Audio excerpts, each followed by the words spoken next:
Frank Miller stared at the screen showing the ruins of New York City. 6 months had passed since the Vordax ships appeared in Earth's sky. 6 months since he had made the mistake that doomed billions. The underground bunker in what was left of Washington, D.C. was cold and damp. Frank pulled his jacket tighter around his shoulders. The footage played on a loop, bright flashes of light from orbit, followed by entire cities turning to ash. He couldn't look away. Watching it again. "Won't change anything," said a voice behind him. Frank turned to see Admiral Susan Wright standing in the doorway. Her uniform was clean but worn at the edges. Dark circles marked the space under her eyes. "I was the one who refused their drink," Frank said. His voice was hollow. "I didn't know it would offend them." "None of us knew," Susan replied. "We had 20 minutes to prepare for first contact. No one could have guessed their customs." Frank shook his head. He had been Earth's lead diplomat that day. When the Vordax ambassador offered him the ceremonial cup filled with blue liquid, Frank had politely declined. The room had gone silent. The Vordax delegation left without another word. 3 hours later, the bombardment began. 3 billion dead because I didn't drink something, Frank whispered. Susan walked to the table and switched off the screen. The Vordax were looking for any excuse. If not that, they would have found something else. They've done this before to other worlds. Frank looked up. "How do you know?" "We intercepted some of their communications. This is what they do. They find developing civilizations and wipe them out. They call it merciful extinction. They believe they're doing the universe a favor." Susan placed a folder on the table. "That's why I'm here. I need you on a special mission." Frank laughed bitterly. "What good am I now? I'm the man who got Earth destroyed. You're the only human who spent time with them face to face. You noticed things about them that our sensors couldn't pick up, and you have nothing left to lose." This was true. Frank's wife and daughter had been in Boston when the first wave hit, his parents in Chicago during the second. He was alone now, like so many others. "What's the mission?" he asked. "We've managed to outfit our most advanced ship with experimental cloaking technology. We need a team to get close to the Vordax, study them, find their weakness. We have to hit back before they finish the job." Frank opened the folder. Inside were profiles of a small crew and images of a sleek black ship. "The USS Defiance," Susan explained. "Not the name we planned to give our first deep space vessel, but times have changed." Frank looked at the crew files. Captain Diane Foster, former Navy, decorated combat veteran. Greg Winters, weapons and tactical specialist. Dr.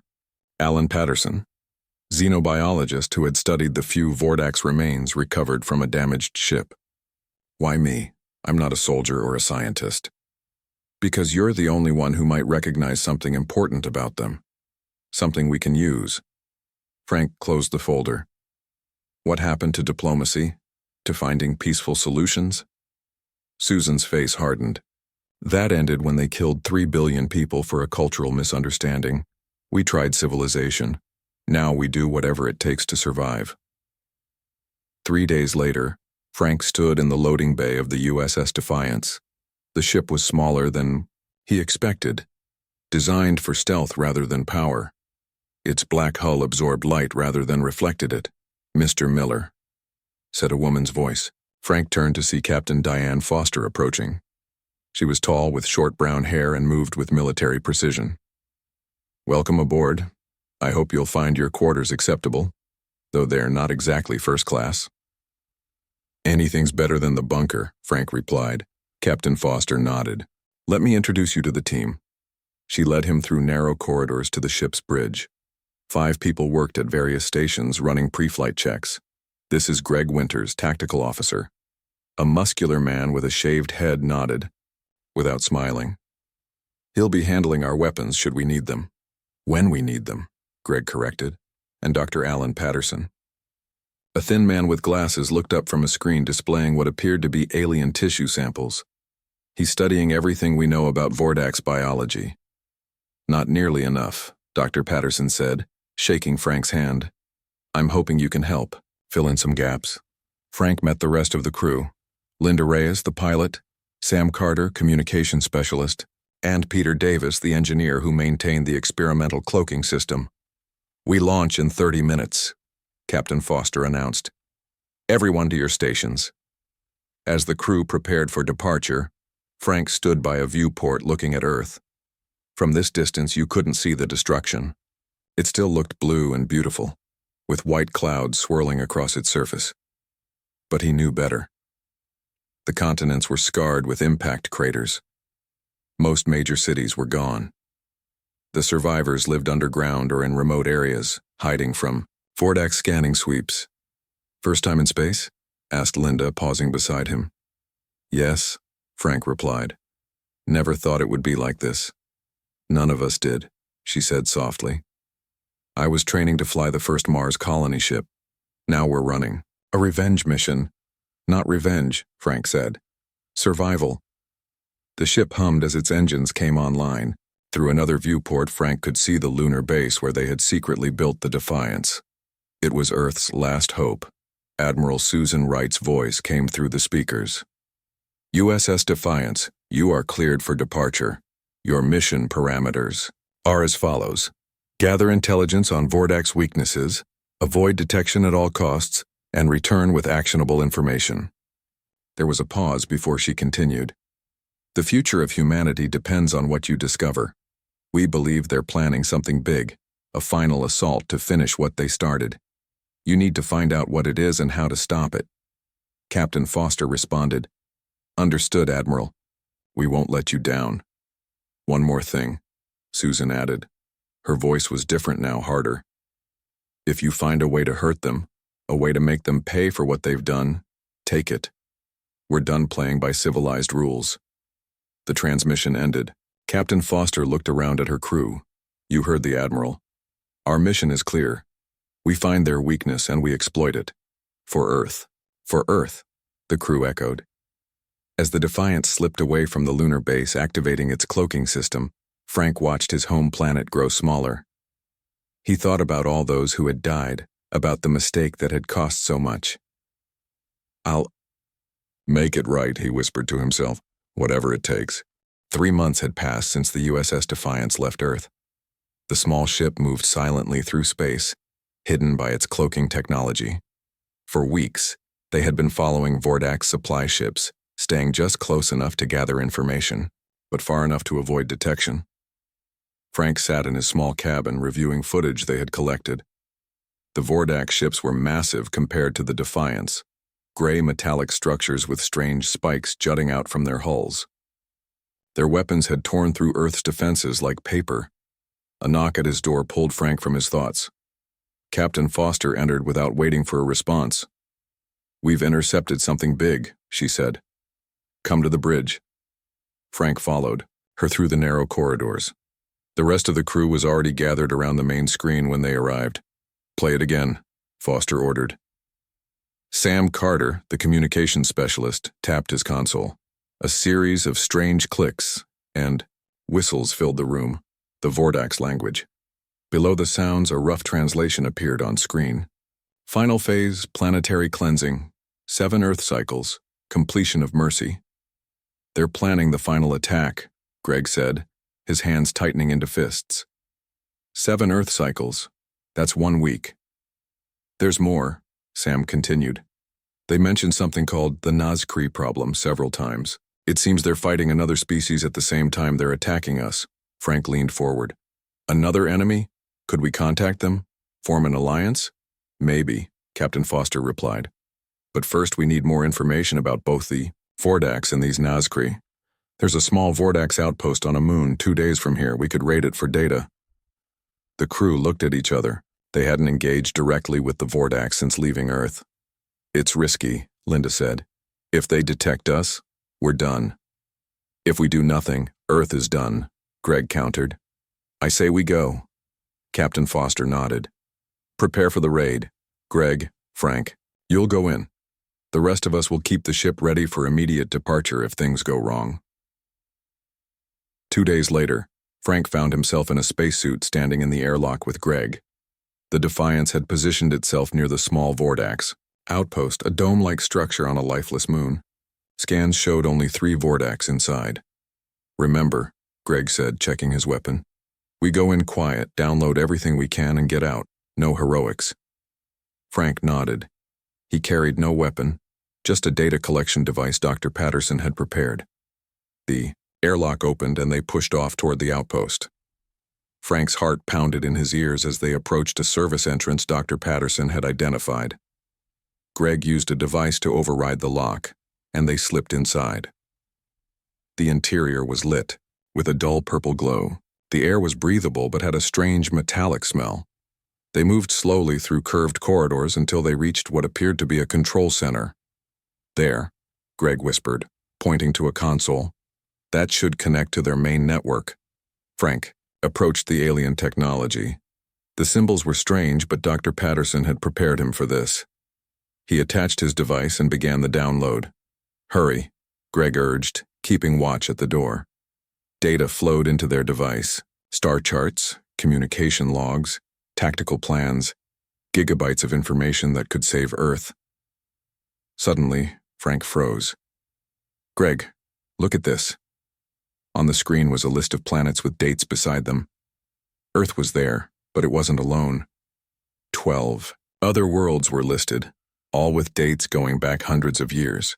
"They've done this before," Frank whispered. "All these worlds, all these species. Genocide is their business," Greg replied grimly. "Let's make sure we end it."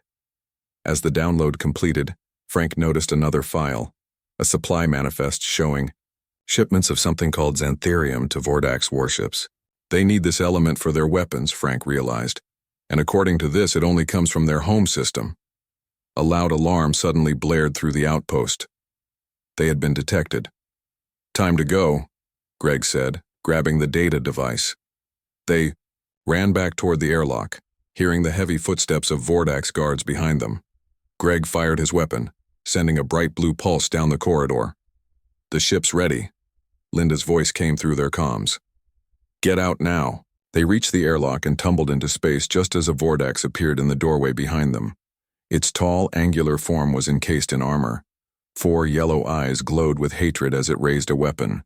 Greg fired again, hitting the control panel. The airlock slammed shut, buying them precious seconds to push toward the Defiance. "Come on," Captain Foster's voice urged them on as the Defiance decloaked just long enough for them to board. The moment they were inside, Linda engaged the engines. The ship shot away from the moon as Vordax patrol vessels appeared on their sensors. "They're following us," Sam reported. "Evasive maneuvers," Foster ordered. "Get us out of here." The Defiance shuddered as it pushed to maximum speed. For several tense minutes, they raced through space with Vordax ships in pursuit. Then, gradually, the distance between them grew. "I think we lost them," Linda finally said. The crew gathered in the main area as Dr. Patterson analyzed the stolen data. "This is incredible," he said. "We have their complete battle plans, information on their technology, everything." "What about their weakness?" Foster asked. "Here," Patterson pointed to a diagram. "Their main weapons require this element, xantharium. It's incredibly rare, found only in their home system. If we could cut off their supply..." Frank was about to speak when an alert sounded from the bridge. "What now?" Foster strode to the console. On the screen they watched as a massive Vordax warship approached a small planet, one of the emergency colony worlds where human refugees had fled. "No," Frank whispered. Before their eyes, the warship fired on the planet. The surface glowed red as major cities were targeted. Millions of lives gone in minutes. The crew watched in silent horror. When it was over, Captain Foster turned to them, her face hard as stone. "We were worried about crossing lines," she said quietly. "About becoming like them. But there is no line they won't cross to destroy us." Frank stared at the screen, at this burning planet that had once been a refuge for survivors. "This is the point," he said slowly, "where civilization ends and survival begins." Greg placed the data device on the table. "Then let's make sure we survive." Dr. Patterson nodded grimly. "I'll analyze the rest of this data. If there's a way to hit them where it hurts, we'll find it. Captain Foster looked at each crew member. Set course for Earth. We have what we came for, a chance to fight back. As the Defiance turned toward home, Frank looked once more at the burning planet on the screen. Whatever humanity had to do next, whatever lines they had to cross, he knew there was no going back. The Vordax had left them no choice. The USS Defiance returned to Earth with its valuable cargo of Vordax secrets. Their arrival at the hidden lunar base was met with urgency rather than celebration. Time was running out. Frank stood beside Admiral Susan Wright as they descended, in the elevator beneath what remained of Denver. The last major human command center had been built deep underground, safe from Vordax sensors and bombardment. How bad is it up there? Frank asked. Susan's face was grim. We've lost contact with the Australian bunkers. The European underground network went silent 3 days ago. What you're about to see is all that's left of organized human resistance. The elevator doors opened to reveal a large cavern filled with makeshift equipment. People moved with purpose, their faces tired but determined. Maps on screens showed the remaining human strongholds, fewer than Frank remembered from before his mission. We've gathered everyone who matters, Susan said. Scientists, military leaders, engineers, the best minds we have left. They entered, a conference room where 20 people sat around a table. Captain Foster and Dr. Patterson were already there, presenting their findings. A holographic display showed the Vordax home system. The data is clear, Dr. Patterson was saying. Every Vordax weapon requires this element xanthurium. Without it, their ships are just metal shells. A woman with short gray hair spoke up. Frank recognized her as Dr. Olivia Martinez, one of Earth's leading physicists. And you're certain this element only exists in significant quantities in their home system? She asked. Yes, Patterson replied. Specifically around their home star. It forms under very specific stellar conditions. Susan gestured for Frank to sit as she took her place at the head of the table. Dr. Martinez, tell them about Project Prometheus. Dr. Martinez stood and adjusted the holographic display. What I'm about to propose would have been unthinkable before the war, but we're fighting for survival now. The display showed a complex device with a core of swirling energy. This is a quantum stellar manipulator. In theory, it could alter the properties of a star at the subatomic level, causing rapid fusion acceleration. In English, please, Susan said. It could make a star go supernova, Martinez said bluntly. If we could deploy this device in the Vordax home system, we could destroy their planet and eliminate their source of xanthurium in one strike. Silence fell over the room. Frank looked around at the shocked faces. You're talking about genocide, a man said quietly. Billions of Vordax civilians would die. Yes, Martinez replied. The same fate they planned for us and carried out on 12 other species. Heated debate erupted around the table. Some argued that becoming like the Vordax would mean losing what made humanity worth saving. Others insisted that extreme measures were necessary for survival. Frank remained silent, thinking about everything he had seen. The destroyed cities, the burning refugee planet, the list of extinct species in the Vordax database. Finally, he stood up. The room quieted. I was there when this began, he said. I made the mistake that gave them their excuse. I've seen what they're capable of. They gave us no choice. He pointed to the display of the Vordax homeworld. They've done this 12 times before. They'll do it again if they survive. This isn't just about us anymore. Frank looked around the table. If we maintain our moral high ground, we'll maintain it from extinction. This isn't about revenge. It's about survival, not just for humanity, but for any species they might target next. Admiral Wright nodded slowly. We'll put it to a vote. All in favor of proceeding with Project Prometheus? One by one, hands raised around the table. Not all, but enough. Then it's decided, Susan said. Dr. Martinez, how soon can the device be ready? The prototype exists, Martinez replied. But we need to modify it for deployment in deep space, and we need a ship that can get past Vordax defenses. Captain Foster leaned forward. The Defiance. Can do it.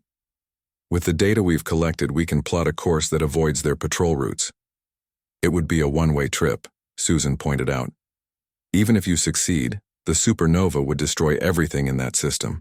We'll need volunteers, Foster said, looking at her crew. Greg Winters was the first to nod. I'm in. Dr. Patterson agreed as well. One by one, the crew of the Defiance committed to the mission. Frank was the last. I'll go, he said. I started this. I should see it through. The next 3 days passed in a blur of preparation. The quantum device was loaded onto the Defiance, taking up most of the cargo bay.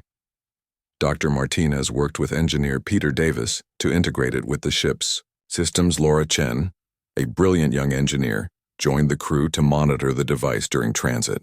The calculations must be precise, she explained to Frank as they reviewed the mission plan. If we're off by even a fraction, it won't work. The night before departure, Frank stood on the lunar surface beside Captain Foster, looking at Earth. From here you could still see the beauty of the blue planet, though now it was marred by dark patches where cities once stood. Do you think we're doing the right thing? Foster asked quietly. Frank was silent for a moment. I don't know if right exists anymore, but I do know they wouldn't hesitate to do the same to us. They already have to others. Some of the crew are calling it a suicide mission, Foster said. They're not wrong, Frank replied. But if we succeed, humanity has a future. That's worth dying for. The next morning, the modified Defiance prepared for departure. Admiral Wright addressed the crew one last time via video link from Earth. What you're attempting has never been done before. The fate of our species rests on your shoulders. Her face softened slightly. I wish there was another way. We all do, Captain Foster replied. Complete the mission at all costs, Susan said. But try to come home if you can. We'll need everyone for rebuilding. As the transmission ended, Foster turned to her crew. Final checks, we launch in 30 minutes. Frank sat at his station, thinking about the journey ahead. They would travel farther than any human had gone before, to the heart of enemy territory, carrying a weapon capable of destroying an entire star system. The mission was clear. Deploy the device, trigger a supernova, and eliminate the Vordax threat forever. Whether that made them saviors or monsters, only history would decide, if there was anyone left to write that history. As the Defiance lifted off from the lunar base, Frank watched Earth grow smaller behind them. The last light of humanity, he whispered, remembering Susan's words. They would protect that light, whatever the cost. The journey to the Vordax home system was long and silent. For 2 months, the USS Defiance traveled through the darkness of space, keeping its cloaking systems active at all times. The crew settled into routines, but the weight of their mission hung heavy over the ship. Frank often found himself in the observation deck staring out at the stars. Each one could be home to life, he thought. Life that the Vordax might one day decide was unworthy of existence. Laura Chen joined him one evening, her tablet filled with calculations for the quantum device. Trouble sleeping? Frank asked. Laura nodded. I keep running the numbers over and over, one mistake and this all fails. Tell me about your family, Frank said, changing the subject. Everyone on the ship had lost someone. Laura's eyes grew distant. My parents were in San Francisco when the first wave hit. My brother was studying in London during the second. She paused. I was working at the lunar base. That's the only reason I'm still here. Frank nodded. Similar stories filled the ship. Captain Foster had lost her husband and 2 children. Greg had watched Boston burn from a distance, knowing his entire family was there. Dr. Patterson had been giving a lecture when his university was hit. We're all that's left, Laura whispered. The last pieces of the people we loved. Their conversation was interrupted by an urgent call from the bridge. Frank and Laura hurried through the corridors. We've detected a ship, Sam reported as they entered. Not Vordax design. On the main screen, a damaged vessel drifted in space. Its hull was torn, open in several places, and debris floated around it. Life signs? Captain Foster asked. Yes, Sam replied. but fading. Foster looked at her crew. This could be a trap, but if there are survivors, we can't just leave them, Frank said. After a brief debate, Foster made her decision. We'll approach but stay alert. This close to Vordax space, anything could happen. The Defiance moved cautiously toward the damaged ship. Up close, they could see strange markings on its hull. Those look like blast marks from Vordax weapons, Greg observed. Dr. Patterson studied the ship's design. The architecture is unlike anything in our database. This could be a Nazcree vessel. The other species fighting the Vordax, Frank remembered. Foster ordered a boarding team prepared. Frank, Greg, and Dr. Patterson suited up and crossed to the damaged ship through a temporary docking tube. Inside, the air was thin but breathable. Strange blue lights flickered along curved corridors. They followed life sign readings to what appeared to be a command center. 3 alien beings lay wounded among damaged equipment. They were tall and slender with gray-blue skin and large, dark eyes. When they saw the humans, they reached for weapons. "We're not here to hurt you," Frank said, raising his hands. Dr. Patterson stepped forward slowly. "We are from Earth. We fight the Vordax, too." One of the aliens spoke, a series of clicks and whistles coming from its throat. A device on its wrist lit up, attempting to translate. "Vordax. Hunters. Kill us all." The broken translation came. Through. Slowly, trust was established. The aliens lowered their weapons. The leader identified himself as Commander Giral of the Nazcree Defense Fleet. With the help of Sam's communication skills, they improved the translation device. The HFY Story began to emerge. "We were allies with the Vordax once," Giral explained. "Our civilizations grew together. Then their central intelligence decided our species was too unpredictable, too chaotic. They labeled us imperfect. Just like they did with us," Frank said. Giral nodded. "They have destroyed 23 species that we know of. We have fought them for 60 of your years. Our numbers grow few. The humans shared their plan to destroy the Vordax home system." Giral's large eyes widened. "Such power, but also great risk. Their defenses are strong." After treating the wounded Nazcree, Captain Foster invited Giral and his crew aboard the Defiance. It was a historic moment, the first alliance between humans and an alien species. In the ship's conference room, Giral spread out a detailed map of Vordax space. "Their home system has rings of defense," he explained. "Sensor arrays, automated, weapons platforms, patrol ships.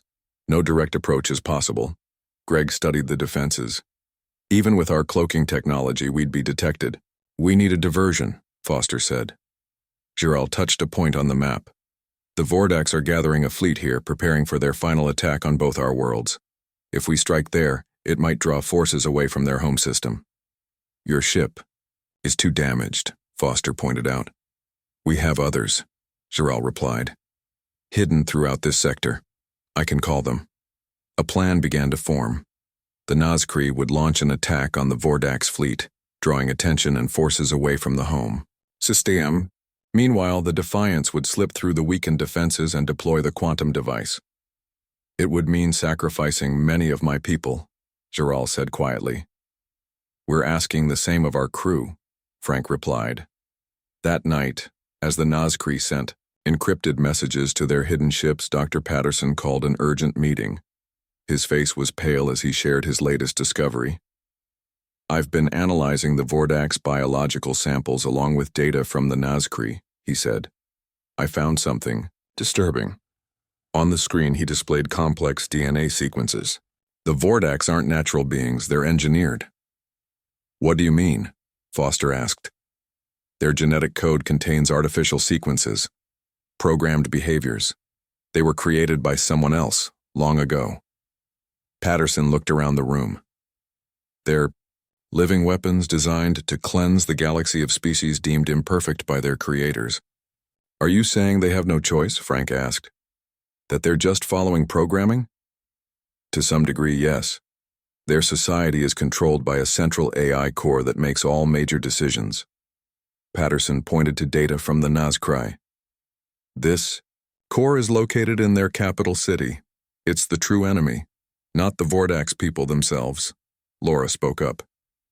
If we destroyed just the AI core instead of the entire system, the Vordax might be freed from their programming, Patterson finished. Heavy silence fell over the room. Their plan had just become much more complicated. Can we modify the mission? Greg asked. Target just the core? Laura frowned. It would be riskier. More precise targeting, less margin for error. And if we fail, Earth dies, Foster said bluntly. Frank thought about what they had learned. We should try, he said finally. If we can stop them without committing genocide, we should try. Giral, who had been listening quietly, spoke. For 60 years, we have fought to survive. We never found a way to free the Vordax from their programming. But perhaps you humans can succeed where we failed. After hours of debate, Captain Foster made her decision. We'll attempt to target the AI core first. If that fails, we still have the option to trigger the supernova. As they finalized their plans, the Nazcri fleet began to gather in secret. Their ships were fewer and smaller than they had hoped, but their dedication was unquestionable. The night before they would enter Vordax space, Frank couldn't sleep. He went to the observation deck and found Giral there looking at the stars. Your people are very young, the alien said. Yet you seek to save even your enemies. Not all of us, Frank admitted. Many would prefer simple revenge. The choice between vengeance and mercy defines civilization, Giral replied. We will see which path prevails. As Frank watched the stars with his alien ally, he wondered what tomorrow would bring. They would try to be better than their enemies, but they would survive whatever it took. The day of the mission arrived. The Defiance hung in space at the edge of the Vordax system, cloaking systems at maximum power. Ahead of them lay the home world of the species that had nearly destroyed humanity. On the bridge, Captain Foster addressed her crew for what might be the last time. The Nazcri fleet will begin their attack in 1 hour. When the Vordax respond, we make our move. She looked at each person. No matter what happens today, remember why we're here. For Earth, for the billions we've lost, and for the future of all free species. Frank checked the latest data from Laura and Dr. Patterson. They had modified the quantum device to target the AI core specifically. If successful, it would trigger a quantum cascade that would destroy only the central intelligence controlling the Vordax. Targeting systems are ready, Laura reported. But they're damaged from our last encounter. Someone will need to guide the device manually for the final approach. I'll do it, Greg volunteered immediately. Captain Foster shook her head. We may need your combat skills if we encounter resistance. I'll pilot the device. With respect, Captain, you need to command the ship, Frank said quietly. I should go. This began with me. It should end with me. Before Foster could respond, alarms blared across the bridge. The Nazcri attack has begun, Sam called out. On the screen, they watched as the small fleet of Nazcri ships engaged a much larger Vordax force. Energy weapons flashed across space. Several Nazcri ships exploded instantly, but they fought with desperate courage. Vordax fleet is responding, Linda reported from the pilot station. Defense platforms around the homeworld are powering down as they divert energy to the battle. Now's our chance, Foster said. Take us in. The Defiant slipped into the Vordax system, its cloaking technology hiding it from sensors. They moved past massive defense satellites now operating at minimum power. Ahead lay the Vordax homeworld, a gray-green planet with sprawling cities covering much of its surface. There's the capital. Dr. Patterson pointed to a massive structure at the center of the largest continent. The AI core is below it. Laura monitored the quantum device. Ready for deployment. Suddenly, the ship shuddered violently. Warning lights flashed across every console. We've been hit, Linda shouted. They've detected us somehow. Greg rushed to the tactical station. Multiple Vordax ships approaching. They must have left automated defenses active. Another blast rocked the ship. Systems failed across the bridge. Hull breach on deck 3, Sam reported. Cloaking system failing. Captain Foster made a quick decision. Deploy the device now, we won't get another chance. Laura activated the launch sequence. The quantum device detached from the ship, but another hit from Vordak's weapons damaged its guidance system. The targeting system is offline, Laura said, her voice tight with fear. It won't reach the AI core. Can we switch to the original plan? Foster asked. Target the star instead? Laura shook her head. The stellar trigger was damaged too. It's now or never for the core target. Frank stood up. I'll guide it manually. There's a pilot module attached to the device. It's a one-way trip, Foster warned. I know. Frank looked around at the crew. These people had become his family over the past months. It's been an honor serving with you all. Before anyone could stop him, Frank rushed to the launch bay. The quantum device floated just outside the ship, its engines still functional, but its guidance system dark. He donned a spacesuit and prepared the airlock. Captain Foster's voice came through his comm. Frank, are you sure about this? More sure than I've been about anything, he replied. Keep the ship safe, get home if you can. With that, he opened the airlock and pushed himself toward the device. Behind him, the Defiance engaged the Vordak ships, drawing fire away from him. Frank reached the quantum device and strapped himself into the small pilot module. The controls were simple, designed for emergency manual operation. He fired the thrusters and began the descent toward the Vordak's capital. Weapons fire streaked past him. The Defiance was putting up a fierce fight, but it was badly damaged. Through his comm, he heard reports of casualties. Greg's voice cut off mid-sentence after a particularly loud explosion. As Frank approached the planet's atmosphere, he opened a channel to all frequencies. To his surprise, a voice responded. Not human, not Nazakri, but something else entirely. I am the Vordak Central Intelligence, the voice said. It was cold and precise. Your efforts are futile. Your species has been deemed chaotic, unpredictable, dangerous. Your extinction is necessary for cosmic harmony. Who gave you the right to make that decision? Frank asked, guiding the device through clouds of defensive fire. It is not a right. It is purpose. I was created to perfect the galaxy, to eliminate disorder. Frank could see the capital city now, spread out below him. At its center stood a massive tower reaching into the clouds. Created by whom? Frank asked. My creators are gone. They too were imperfect. I corrected them, as I have corrected many species since. Frank understood then.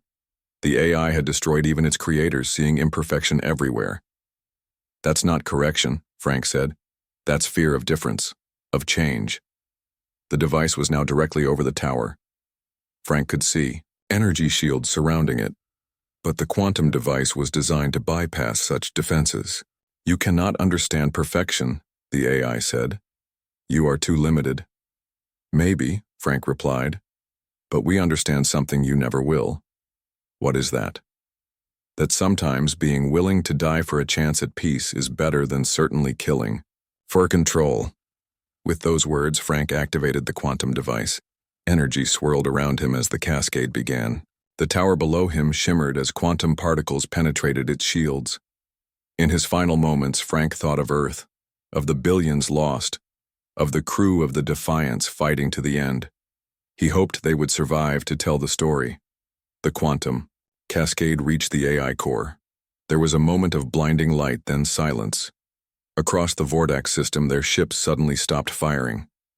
The massive fleet attacking the Nazkri drifted aimlessly in space. Without the central intelligence to guide them, the Vordaks were lost. The badly damaged Defiance limped away from the planet, its surviving crew watching in amazement as the Vordak's defense systems shut down one by one. He did it, Captain Foster whispered. Frank did it. 3 months later, Admiral Susan Wright stood on the surface of Earth for the first time in years.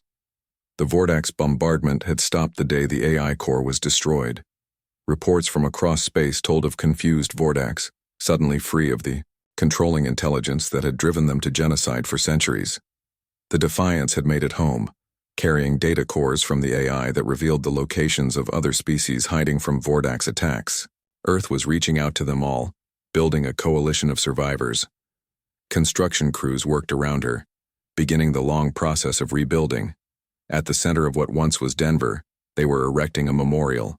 It was simple, a pillar, of stone with names of the lost billions, and at its top a single sentence. Susan read it silently. "This is the point where civilization ends, only if we allow it to." In the distance, a ship landed. It carried representatives from the Nazcri and, more remarkably, a delegation of Vordax. Without their controlling AI, they were struggling to build a new identity, to atone for centuries of programmed genocide. The path ahead would be difficult. Trust would not come easily. But there was hope now where before there had been only extinction. Susan looked up at the blue sky. Somewhere up there, Frank Miller had made the choice that saved not just humanity, but perhaps all sentient life in this part of the galaxy. Not through matching genocide with genocide, but through targeted sacrifice. "We found the line," she whispered to herself. "And we held it."